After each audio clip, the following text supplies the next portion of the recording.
In the studio here, we have another media expert, politician, public affairs commentator, Rosemary Ilogwipe. Thank you for joining us on the program. Chief Princess Rosemary Ilogwipe, thank you for coming on the program. Good morning, viewers at home. Okay, now you've been following this issue as far as I can remember.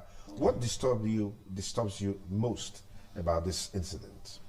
Now, you see, security problem in Nigeria today can really not be overflogged because it has become a real menace.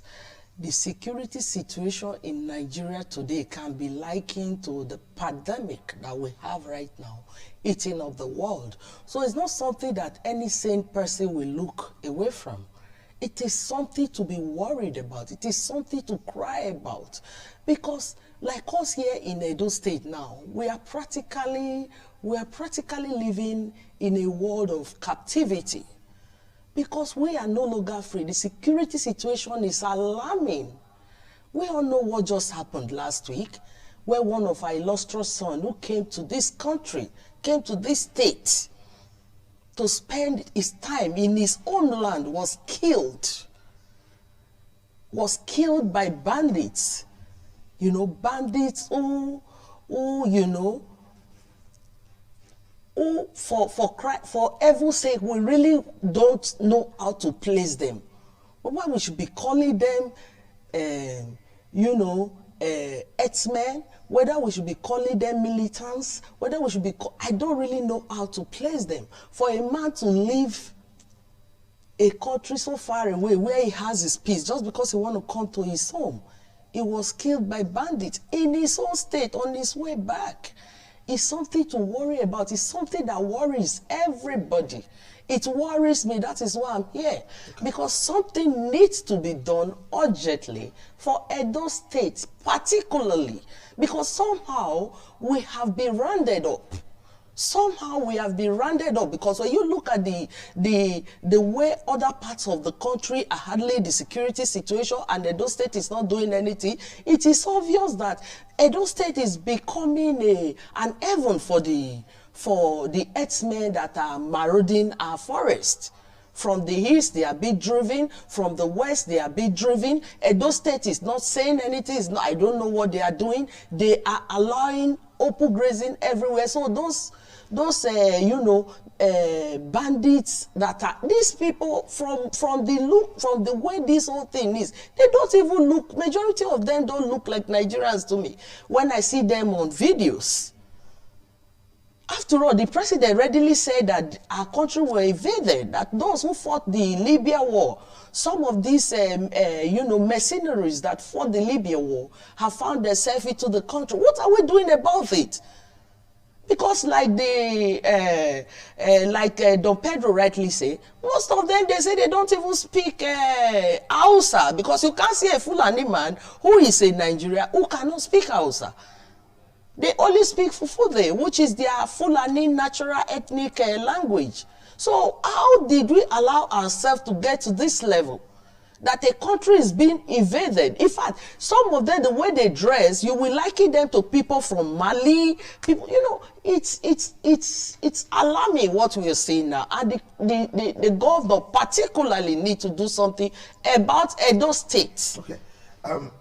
Against the background of what you said, the comments that came from Mr. President, that the country has been invaded by foreigners, isn't that self-indictment? Isn't that an indictment on the security structure?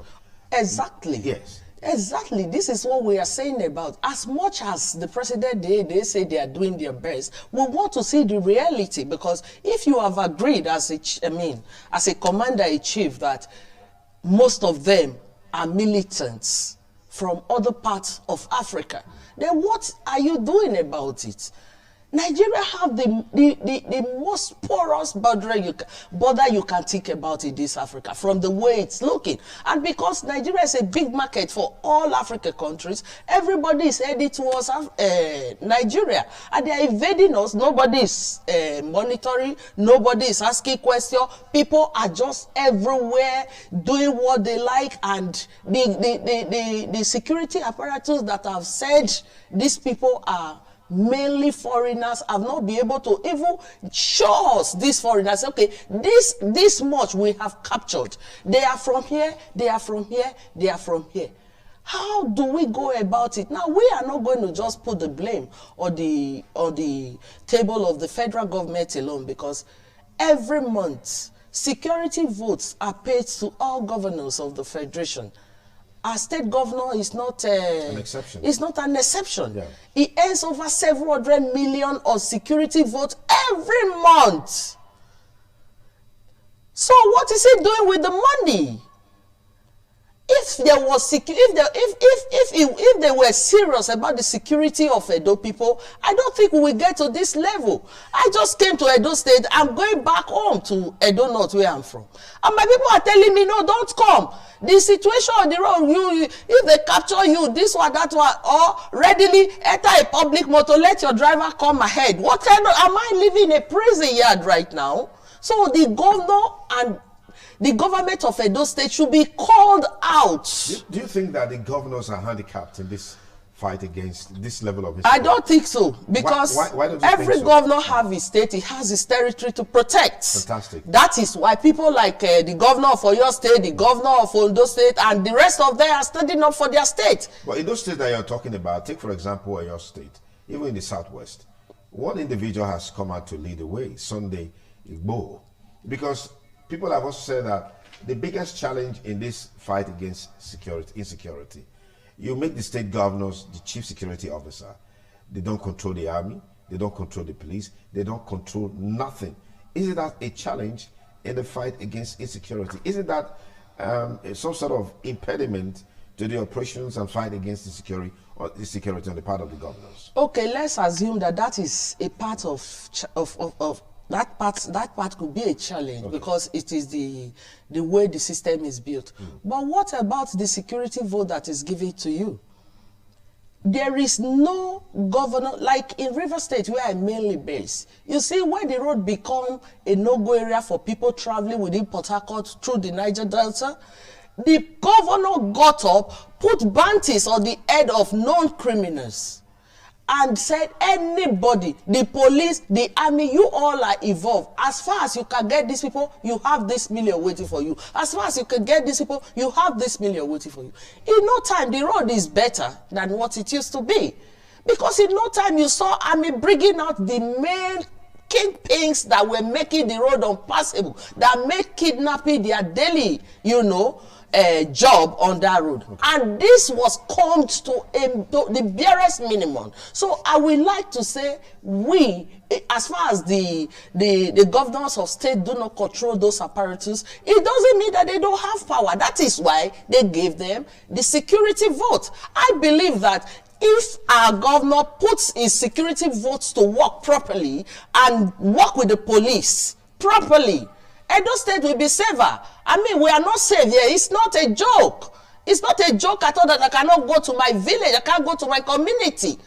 Life without freedom is not life at all. So the governor, this is not politics. The governor has to be called. He has to protect the people of Edo State. It's not doing anything. Look at the son that was killed from Edo North. As you had him come to address Edo people for the death of Dennis Abuda, he's an important person to the state and to his people. He has not said anything. Does it show that a governor is working here? Does it show that a governor cares about the security and life of Edo people here? We are not going to be calling out the president. We are going to be calling out the governor, because as far as Edo federalism is concerned, he is our own mini president. He has to protect us. Okay. If you just join us, it's still TMI Monday. We're x-raying the challenge of herdsmen, killer herdsmen attack, which seems to be a major talking point. Not saying it's a major talking point in the country at the moment. And what is the best approach to deal with this issue? Comrade Rosemary is of the opinion that state governors need to put to use security votes to address this problem. But to what extent can they really go? Now, we have seen states creating structures, security structures. We've even seen individuals coming forth to address this problem. In Oyo State, you talk about Sunday Igboho, isn't it? Yeah. In the East, you're talking about Eastern Security Network, which the governors have said they are not in support of because it didn't originate from them. So how do you think we can balance this challenge, balance this issue in terms of finding lasting solution to killer herdsmen menace? Really, you know, it gets to a stage that where you feel that you can't be protected by the government, you feel that you can't be protected by people who are whose responsibility it is to protect you, you have to protect yourself. That's why you see things like the Eastern Network. Amateku is the governors of Western states in Southwest readily say they want Amateku. And I've heard so many times, what is the governors of South doing for crying out loud? When are they going to come together? We are a region, other regions are coming together. No matter how diverse we think we are still South region. What are the governors doing? What is their plan to come together and form a security that could calm the South for us? I think they are not doing that. What are states? What is our own state doing? Because it has gotten to a stage that people have to protect themselves. In my community, it is terrible. We have to put up vigilante group. We do a whole lot to calm the environment. But the herdsmen, those with cows, heat up our products. The women are always crying. In fact, 4 days ago, they protested to the clan king that, look, we are dying here. When we plant, cows eat them up. What is the way forward? We have said that we were going to protect ourselves. Let the governor, you are the traditional ruler, please tell the governor to protect us. And I'm shouting, I'm calling out the governor, please protect my people. Because we need to live in our land. We need to be protected. Our lands are our ancestral lands. It don't belong to anybody. People should go and do whatever agricultural farming they are doing in their own lands. This outdated practice of grazing all over the place, herdsmen grazing all over the place, is the reason why all these bandits and all these criminal militants are hiding under the cover of herdsmen to destroy our people, to make life unbearable for us. Because from evidence, people that have been involved, that have been victims of these people, say these people don't even have cows, that they are so organized. These are people that you wonder if they were trained specially for kidnapping in other people's land. We are not saying that our own people are not involved. Okay. Because no stranger comes to a land and become a king in a place it doesn't. So they have some elements of collaboration from our people. Okay. So if we have known all this, what is wrong if the governor puts a formidable apparatus on ground to curb our forest and rid our forest of all these bandits? Okay, now I think those listening probably will accept the fact that, just like you said, you're not really based here. You're based in Port Harcourt. Perhaps that's not the reason why you're not aware that a vigilante structure has been put in place in the state. I know that the vigilante structure was put in place, but how are they effective? Okay. I have seen them, I've seen their tapes. Yesterday, I saw a tape from the vigilante head in charge of Edo State crying for money. Okay. Shouting that they are ready to work. They have the people, we have the youth, we have the people to comb the forest. For me, I know every bit of my ancestral land. There's none of it that I don't know. Okay. Just like every other person know their ancestral land. But they are crying that they don't have money. So that even if it's a bicycle they are ready to take where you bring, they need to be equipped to do their job. So it's not just forming a vigilante group and put a name to that, to that side of the story that there is a vigilante group. We know what vigilante did a few years ago when they were really on ground and being sponsored by the previous administration. And no people can attest to that. All right, let me thank you, Comrade Rosemary Ilogwipe.